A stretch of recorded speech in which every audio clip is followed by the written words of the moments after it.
So let's now get some more perspective on how the current administration has fared in one of its 8-point agenda, food security. And we're being joined on the News at 10 by Professor of Finance at the Nasarawa State University, Professor Uche Waleke, who joins us now from our Abuja studio. You're welcome to the News at 10, Professor.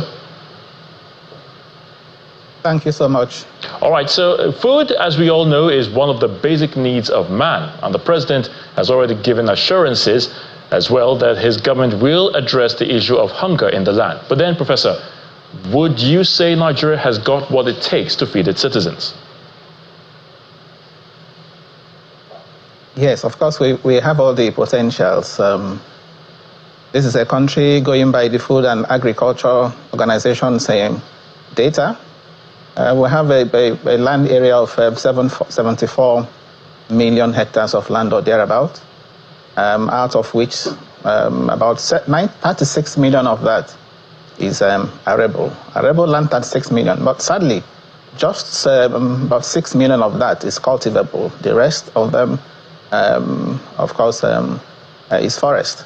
And which is why the president, when he came on board, was quick to declare a state of emergency on food security.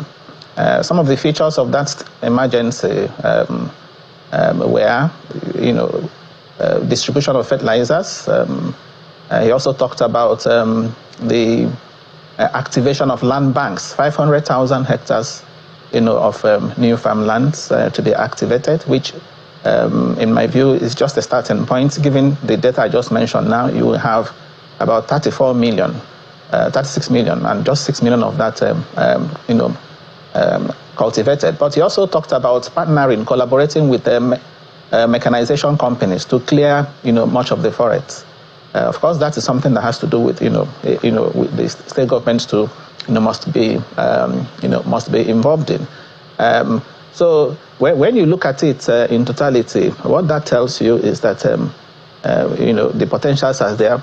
But if you look at the performance over the last 1 year, the conclusion is that, we still have a long way to go.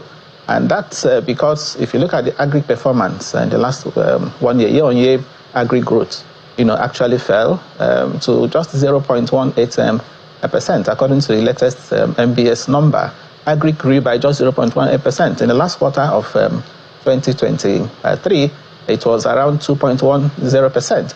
And quarter-on-quarter growth was even more disturbing. It came in at minus 32%. So that tells you that the agri sector is tanking, despite all of this.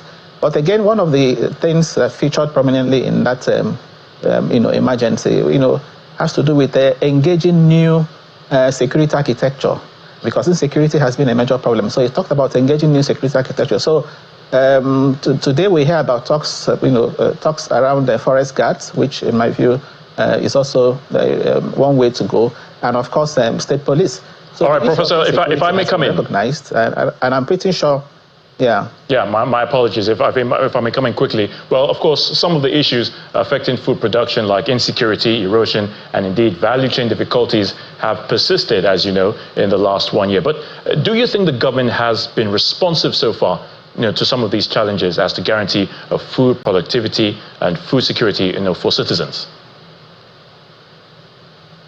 Yes, I just mentioned some of the things, we have read that has been done, especially with respect to, getting in new farmlands. But what I want to see going forward, happen is for the government to tie spending to agriculture. If it is prioritizing agriculture as, within the framework of the state of emergency, then spending should be tied to it. So if we are spending on education, for example, we should also spend, see the agri component of education and spend on it. By that I mean, take for example the students' loan scheme. We can seize the opportunity to prioritize students that are studying agriculture, in various higher institutions, as opposed to making it open to every course of study. So those studying education, given the scarcity of what is available, should be given priority in the students' loan scheme. If we are spending on transport, we also look at the agri component. What is that component that will also spur agriculture? Today we are talking about CNG buses. Okay, how many of that, are utility vehicles that will actually move goods from the farm gate, to where they can be sold. Okay, if you are talking about works, what is the agri component on works? So rural infrastructure, rural roads are also very critical. So in all our spending, because agri is important, we should tie spending to these priority areas, especially agriculture, if we must really attain the food security objective that the government has set for itself. All right, so Professor, we thank you so much. Professor Uche Waleke, we thank you so much for your thoughts on the news at 10.